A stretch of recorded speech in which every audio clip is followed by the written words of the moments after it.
do yourselves a favor right off the bat. Try not to take this video too seriously. If you've been on the channel for a while, you know my history with Attack on Titan. Um, I think it's pretty cool. It used to be my favorite anime. It was the only anime I watched at a point in time where I wasn't watching any anime. This was during the first part of season 1. No, season 3. I'm sorry. And as I peered into the manga, because Attack on Titan fans typically have to wait quite a while to get more anime, which is understandable. I mean, it it's a story unlike any other, where most of the characters are giant people, so it's understandable that it takes quite a while to make the show. But as I peered into the manga and I read up to chapter, I think 100. I think I read all the way up to Declaration of War. I I started to find myself enjoying the story a little bit less and less as reveals came out and answers finally were given to us. I found the questions, like what's in the basement, why are there titans in the walls, uh, why are Reiner and Bertolt the armored and colossal titans? Why is Andy the female titan? I found those types of questions to be more interesting than the answers that we got. It's like, oh, the king made the colossal titans use hardening. Cool. The outside world is actually Nazi Germany. Stuff like that. I didn't find that to be overly satisfying or interesting. But none of that is what we're talking about.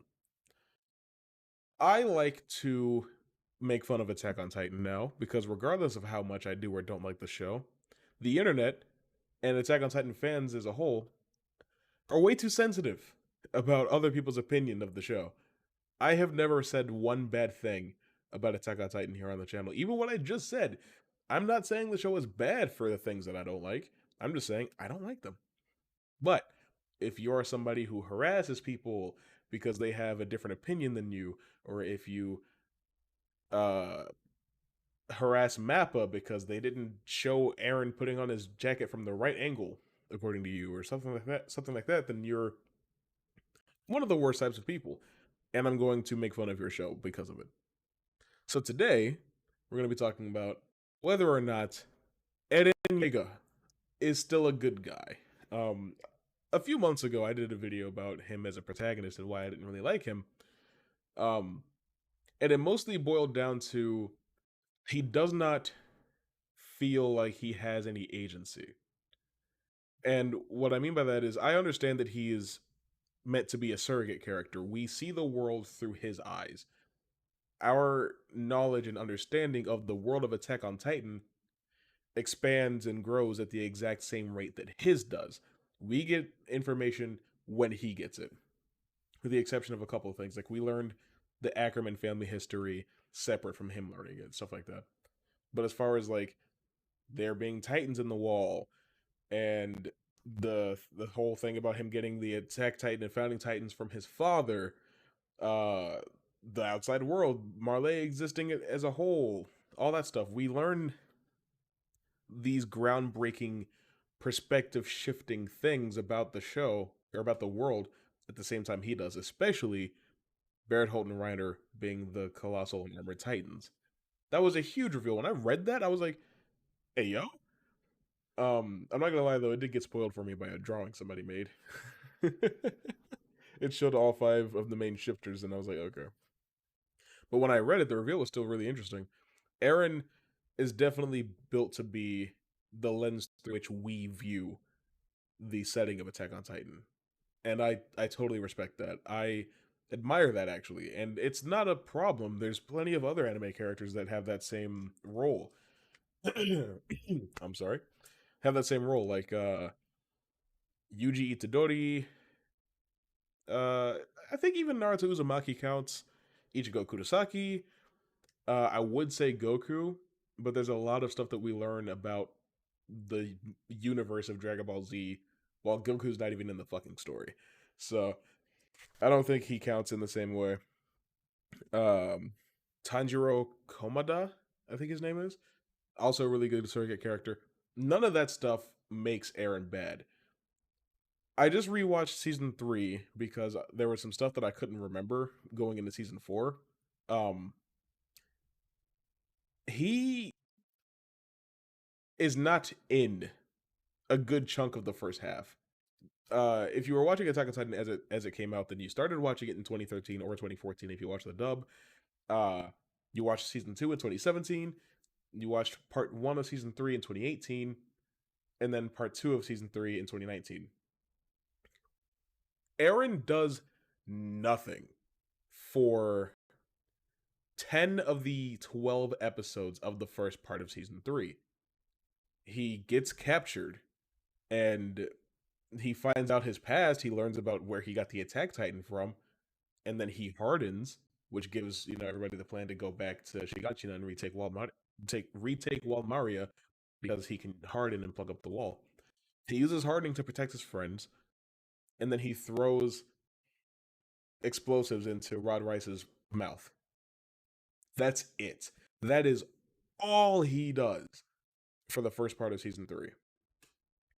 Uh, and in the second part of season 3, he actually does do something pretty cool. He does plug up both walls, and he does defeat Berthold with Armin's help. Um, because Armin had a pretty good plan, But it all it feels like everybody, especially Armin, is out here risking their lives, uh, going on these missions, running these gambles because because of Eren's potential, right? Eren has the key to the cellar, so because of what he has, we can get something very valuable. Eren just so happened to chew on a bottle that said armor, so now he has hardening, so now he can plug up the walls. But it's not like Eren is, hey Captain, I have hardening now. Do you think we can use this to retake Wall Maria? Uh, like if we do that, then that means that we can go to my own house and we can see what's in the cellar. None of that stuff is his idea. He never comes up with any sort of plans. I talked about this in my video. I'm realizing this is more of a commentary now on whether or not he's a good protagonist. I'm gonna get all this back on track. My The whole thing boils down to my problem with Eren is that he did not feel like he had agency. You can watch that video if you want. I might link it, um, if I remember to. But the actual point of what I want to talk about is he still a good guy? Because if you look at Eren, he has always been about destroying his enemies, who he sees as an enemy. Ever since Berthold kicked the wall open and Reiner came and smashed the other wall, he has hated the Titans. And even when he became a Titan, he didn't hate himself for it or anything like that. But he hated Annie for being an enemy. He hated Berthold and Reiner for being enemies. He hated Emir for being an enemy. They were traitors. And he was like, oh, you guys are murderers. And for what? And he wanted to destroy them. He wanted Berthold and Reiner to die because he saw them as the enemy. Now, with some of the things that happen in season 3, we get a perspective shift. Titans are not the enemy. Titans are people that were the same as Eren. They wanted they basically just wanted their home to prosper. They didn't want to be persecuted and treated like prey and oppressed by these creatures, these monsters. For in Eren's case, it's Titans, and in the Titans case, it's Marleyans, because these Eldians are just people who are minding their own business and are hated for what they are. And then over on the island, it's the same. Eren is just existing, but people hate him because of what he is. They don't even know anything about him. But Reiner and Zeke went back to Marley and said, hey, well, we know who has the founding Titan now. It's Eren Jaeger. The entire world is being rallied against this one man because of what he has and what he is. Again, because of his potential. Eren has not done anything to make the world think that he's this great threat. But because they are afraid of him and what he is and what he can do, he has to be eliminated. He didn't ask for the Founding Titan or the Attack Titan. They were forced upon him when he was 10 years old. Ever since then, he's been controlled by a fate that is not his to choose. One thing I find interesting about the story is that I really do believe Isayama wanted. I think he spent a long time wanting to have a paradigm shift like that, to have Eren turn evil, because, I mean, as we see, post chapter 90 and in season 4 of the anime, Eren has become ruthless. He has become cutthroat. He's still of the same mindset, I will destroy my enemies, but now the enemies look different. So the perspective is now, is he killing monsters to get revenge, or is he launching a preemptive strike because it's what he thinks needs to be done? Is he trying to set history right? Is he trying to settle the score? Stuff like that. But I don't think Isayama wanted to commit to that. I think he wanted Eren to still be a redeemable character because we've spent so much time with him. And I say that because, spoilers if you're not, up to date on the manga, which I'm not, but I do know a lot of what's been going on. Eren didn't choose this. Um, Eren has been manipulated this pretty much this entire time. He's acting out the will of like the source of all life, basically. Because even Amir was being manipulated by the source of all life, which is where she got all of her Titan powers from. Eren is basically a means to an end. He has the power that would be necessary to do what it would take to, wipe out most of the world with the rumbling. And another thing that I find interesting is that Eren has the only powers of the 9 that can see the future. At the end of season 3, you might remember, he kissed Historia's hand and he caught a glimpse of the future. Um, Not only that, but the Attack Titan can send memories back in time, which is very unique. I don't know why the Attack Titan has an ability like that and not the Founding Titan, but hey, whatever. Or maybe because Eren does have the Founding Titan, maybe he's unique in that way because he can send memories back to Grisha and back to Eren Kruger. I don't actually know. Maybe that is something that happened in the story. Maybe that is something that was hinted at or alluded to or implied or something like that. I don't know. But it's interesting that these mountains are being moved in a narrative sense to get Eren to still be a victim, the same way that Amir was all that time ago. Um, just so that when the story is over and when he, most likely has to be killed for what he's doing, we do still feel bad. The idea, I imagine, is that we're supposed to be on Eren's side from a certain point of view, but not fully condone or endorse what he's doing. Because what he's doing isn't great, he wants to commit genocide on most of the world because of some stuff that happened in the past. But to be fair, they want to kill him because of what they think might happen in the future.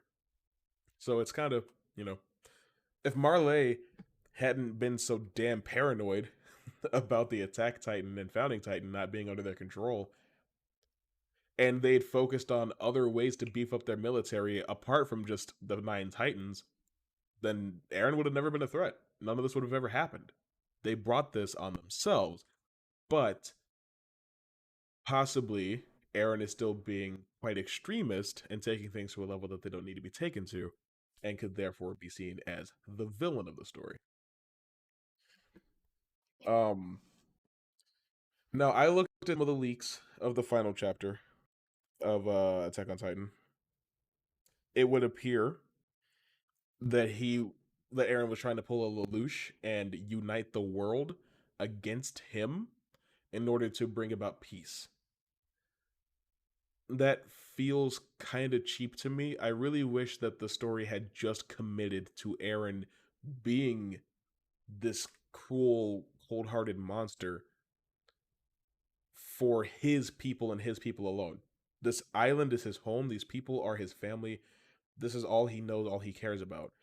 It really should be fuck everybody that's not on the island because they want me dead.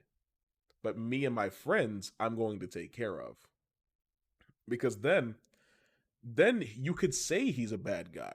Then you could actually say that he has become a villain, or maybe just like a very radicalized, misguided hero type of character, like Magneto or Doctor Doom or Loki. But instead, you have like a Winter Soldier type of character who is on the surface very bad and does very bad things, but it's not his fault. And I don't like that because it feels like Eren is a Naruto villain. You know, he feels like Obito or Madara. It's like being taken advantage of while he was very young and led down a path that he didn't belong on, but in his heart he's still good. You know, don't at me. Madara is not a bad person. He didn't know that people were going to turn into plant monsters when he activated the Infinite Tsukuyomi. um, or Pain, another great example. Somebody who grew up hopeful that they could save the world, but things took a turn and they ended up on a path that they didn't need to be on. But still, having it turn out that Eren didn't make any of these choices on his own, it just feels weak to me. It feels like a cop out. It feels like Isayama really did want to have his cake and eat it too. And I understand that as a writer. Um, One thing that bothers me about this though is that this seems to be a lot of people's first time seeing a paradigm shift of that kind in fiction, or seeing a morally gray character or something like that. Because because the way that Eren's turned to the dark side, so to speak, has been heralded by the public as it's like the greatest thing to ever happen. And I'm like, honestly, Anakin's turn to the dark side was more organic in my opinion, because A, it didn't happen over the course of a time skip. B, it didn't happen because he saw the future and accepted his fate. And C, he eventually broke free of his own manipulation. Eren and Anakin were both heavily manipulated into doing what they did for different reasons, but Anakin eventually was like, "Hey, I'm going to actually set my own path. I'm going to break free. I'm going to be free." Eren, for all his talk about I'm truly free, I'm the only one who's truly free, I hate anyone who lives like cattle, was never ever free of the hold on his life, on his path, on his journey, on his soul. He never escaped, and now he's dead. Now he's dead, and I guess I'm not upset about it. I just feel like it could have been bigger, it could have been better, but because Eren is our protagonist, obviously, in the end, he still had to be redeemable. He still had to be good on the inside, and it only took about 50 chapters of him being a terrorist for him to get his perspective on the whole situation. I don't know. I feel like Attack on Titan, the first, I don't know how many chapters, but the first like 40 episodes, maybe up to 45 episodes, is one of the greatest stories I've ever consumed. It's such good fiction. But after that, I just kind of I don't know. It loses its luster for me. I feel like waiting so long to introduce the World War II parallel kind of did a disservice, because